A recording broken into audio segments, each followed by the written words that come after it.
अस्सलाम वालेकुम नाजरीन। अब स्टेट बैंक का ज़िक्र आता है तो हमारे मुंह जो है वो अक्सर कड़वे हो जाते हैं।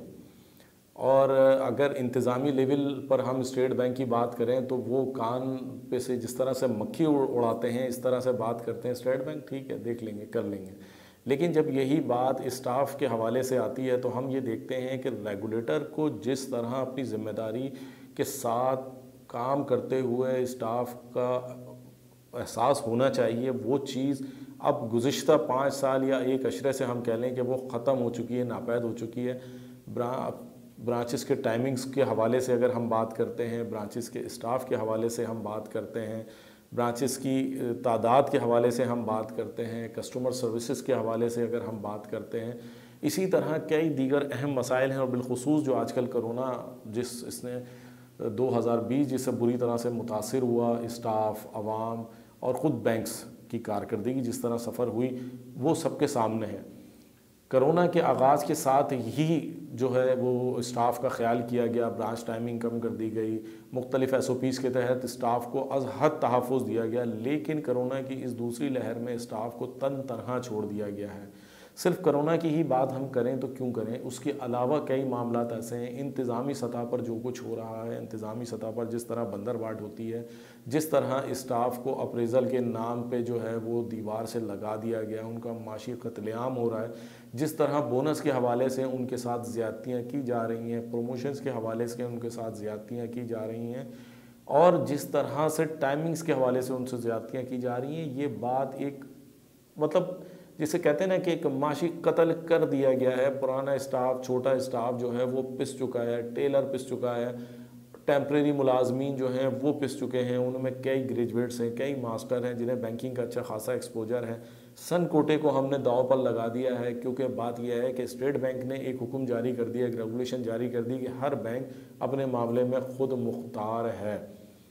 ठीक है, पॉलिसी में खुद मुख्तार है, लेकिन जब कई चीज़ों पर आप नज़र रखते हैं स्टेट बैंक, तो फिर इन चीज़ों पर नज़र क्यों नहीं रखी जाती कि जिससे स्टाफ सफ़र करता है। स्टाफ किसी भी इदारे के लिए बैकबोन होता है। हर बैंक की कारकर्दगी का दारो मदार अच्छे स्टाफ, अच्छी customer service, quality of service के ऊपर होता है। लेकिन बड़े बैंकों में तो खैर बस जो भी सूरत हाल है उसे कहना, मैं समझता हूँ कि सूरज को रोशनी दिखाने वाली बात है कि बदतर हालत है। लेकिन कोई पुरसान हाल नहीं है, कोई पूछने वाला नहीं है। स्टेट बैंक के साबिक ED ने जो कुछ भी किया उसको आज तहफ़्फ़ुज़ दे के वहाँ से तो हटा दिया गया है, लेकिन जिस जगह पर लगाया गया वहाँ पे वो तहफ़्फ़ुज़ का शिकार है। उनके ख़िलाफ़ जारी एक इंक्वायरी गुज़िश्ता कई सालों से पेंडिंग है, और उस पेंडिंग इंक्वायरी की वजह से आप देखें, मतलब कसम पुरसी का आलम देखें। पाकिस्तान बैंकिंग इंडस्ट्री का एक बहुत बड़ा बैंक, कस्ब के नाम से जिसे जाना जाता था, बैंक इस्लामी को वो 1000 रुपये के एवज़ दे दिया गया। उसकी तहक़ीक़ात होती हैं, फिर मामला दब जाता है, फिर तहक़ीक़ात शुरू होती हैं, फिर मामला दब जाता है। समझ में नहीं आता तहक़ीक़ात करने वाले कमज़ोर हैं या उस स्टेट बैंक की पावर्स इतनी हैं या उस शख्सियत की पावर इतनी है कि तहक़ीक़ात को दबा देता है। और इन तहक़ीक़ात ना होने की वजह से कई और मामलात पेंडिंग का शिकार हैं। बैंकों को जो है वो खुली छूट मिली हुई है। बैंकर्स अपने जिसे कहते हैं ना कि शुत्र बेमुहार हुए हैं।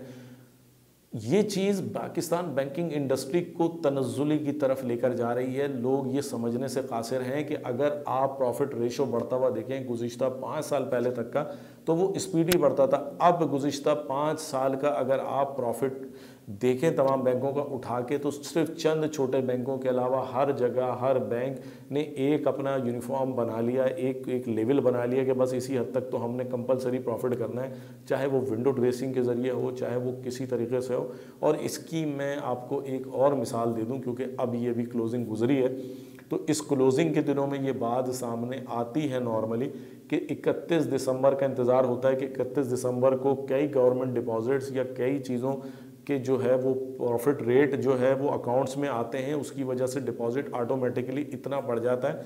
ये मैथमेटिकल एक फ़िगर करंट अकाउंट के हवाले से बना ली गई है, जिसका फ़ायदा बैंक अपनी बैलेंस शीट में दिखाते हैं, जो विंडो ड्रेसिंग कहलाती है, रीजन्स दिखाते हैं, बैंकों को पता होता है, आखिरी दिनों में चेक जो है वो क्लियरिंग में डाल देते हैं, अकाउंट फॉर करके उसको अकाउंट में दिखाते हैं कि जी ये बैलेंस आ रहा है, पता चलता है जी 1 जनवरी या 2 जनवरी को बैंक खुलता है, तो कई जो है ना चेक वापस होने के बाद ब्रांचेस की पोजीशन नीचे चली आती है, रीजन्स की पोजीशन नीचे चली आती है, बैंकों की पोजीशन नीचे चली आती है, लेकिन हम काउंट कर रहे होते हैं कि जी 31 दिसंबर तो वाह वाह हमने पता नहीं क्या कर दिया।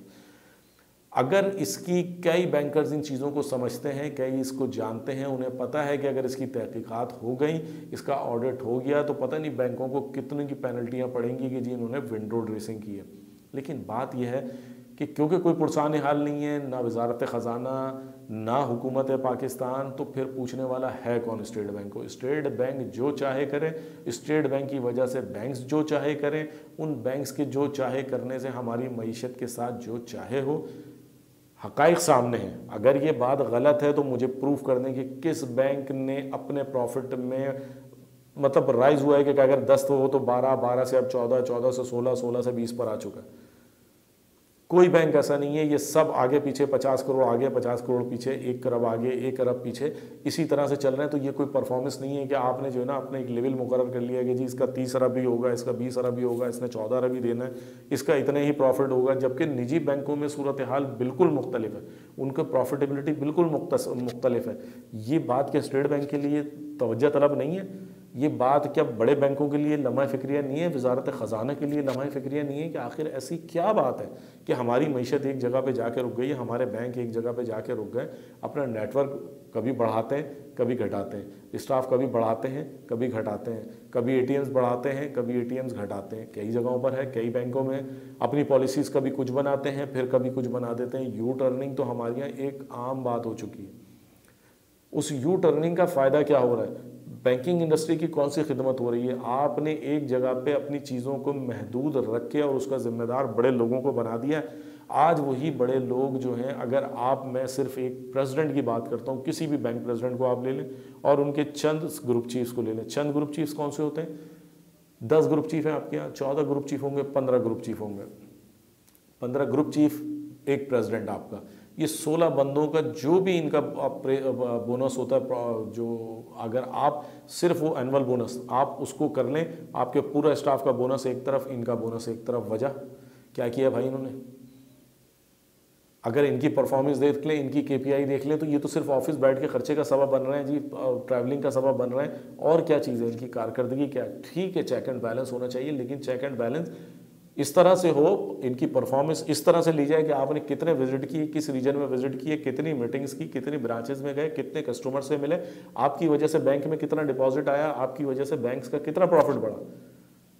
प्राइवेट बैंकों में देखें, हर बंदे पे चेक लगा हुआ है, चाहे ग्रुप चीफ हो, चाहे वो ग्रुप हेड हो, चाहे वो रीजनल हेड हो, चाहे वो एरिया मैनेजर हो, चाहे वो जो भी जिस पोजीशन में, उस पर चेक है जी आपने ये परफॉर्मेंस देनी है। अगर आपने ये परफॉर्मेंस नहीं दी तो फिर आप ज़ीरो पर हैं, आपको बोनस तो क्या मिलना है, आपको नौकरी से निकाल दिया जाएगा। यही वजह है कि वो बैंक तरक्की कर रहे हैं। ये चीज़ें स्टेट बैंक को सब पता है, लेकिन बात यह है चंद शख्सियात की इजारादारी, चंद लोगों की इजारादारी, उनके साथ अच्छे ताल्लुकात, तोहफे तहाइफ और तहकीकात का रुकवाना। अगर आज कस्ब बैंक की तहकीकात हो चुकी होती तो कई रास्ते खुल जाते, कई बैंकों की चीज़ें खुल जाती हैं। अलाइड बैंक की पोजीशन खुलती, हबीब बैंक की पोजीशन खुलती है, MCB की पोजीशन खुलती, कई जगहों की पोजीशन खुलती। आपको सब पता है कि क्या है। बात यह है कि जिनको मैसेज देना चाह रहा हूँ वो इस मैसेज को समझें, इस पैगाम को समझें। आपने स्टैंड करना है इस मुल्क के लिए, इस इदारों के लिए, अपनी मईशत के लिए। नोटिस लें और रिएक्शन दें, क्योंकि आपका ये रिएक्शन मुल्क के लिए बहुत ज़रूरी है, इदारों के लिए बहुत ज़रूरी है। ये स्टेट बैंक कुछ नहीं कर सकता, स्टेट बैंक कुछ नहीं करेगा, इसका काम कुछ नहीं है। ये सिर्फ बड़े लोगों की शफ़क़त सरपरस्ती करता है, उन्हें तहफ़्फ़ुज़ देता है और उनकी इजारादारी में उनका सपोर्टर, सहूलतकार बना हुआ है। मेरी अपने बैंकर्स भाइयों से दरख्वास्त है कि कमर्शियल चैनल के हवाले से जिस तरह उनकी सपोर्ट शामिल हाल रही है, फेसबुक पेज, कमर्शियल चैनल अखबार के फेसबुक पेज को जिस तरह फॉलो कर रहे हैं, लाइक कर रहे हैं, उसकी तादाद बढ़ाने में यकीनन आइंदा भी हमारी सपोर्ट जारी है, उनकी सपोर्ट हमें जारी रहेगी। और इसी तरह कमर्शियल चैनल की सब्सक्रिप्शन के हवाले से अपने हल्का अहबाब को यकीनन हमारी तरफ राग़िब करें, सब्सक्रिप्शन में इजाफ़ा करें, वीडियोस को ज़्यादा से ज़्यादा शेयर्स करते हुए अपनी राय के तसलसल जारी रखें। मुझे उम्मीद है कि हमारी ये वीडियो यकीनन आपके शेयर के लिए आपके दिमाग का जो एक बाब खोलने का सबब बनेगी, और उम्मीद है कि पसंद आएगी। नेक्स्ट वीडियो के साथ फिर हाजिर होंगे इंशाल्लाह। अस्सलाम वालेकुम।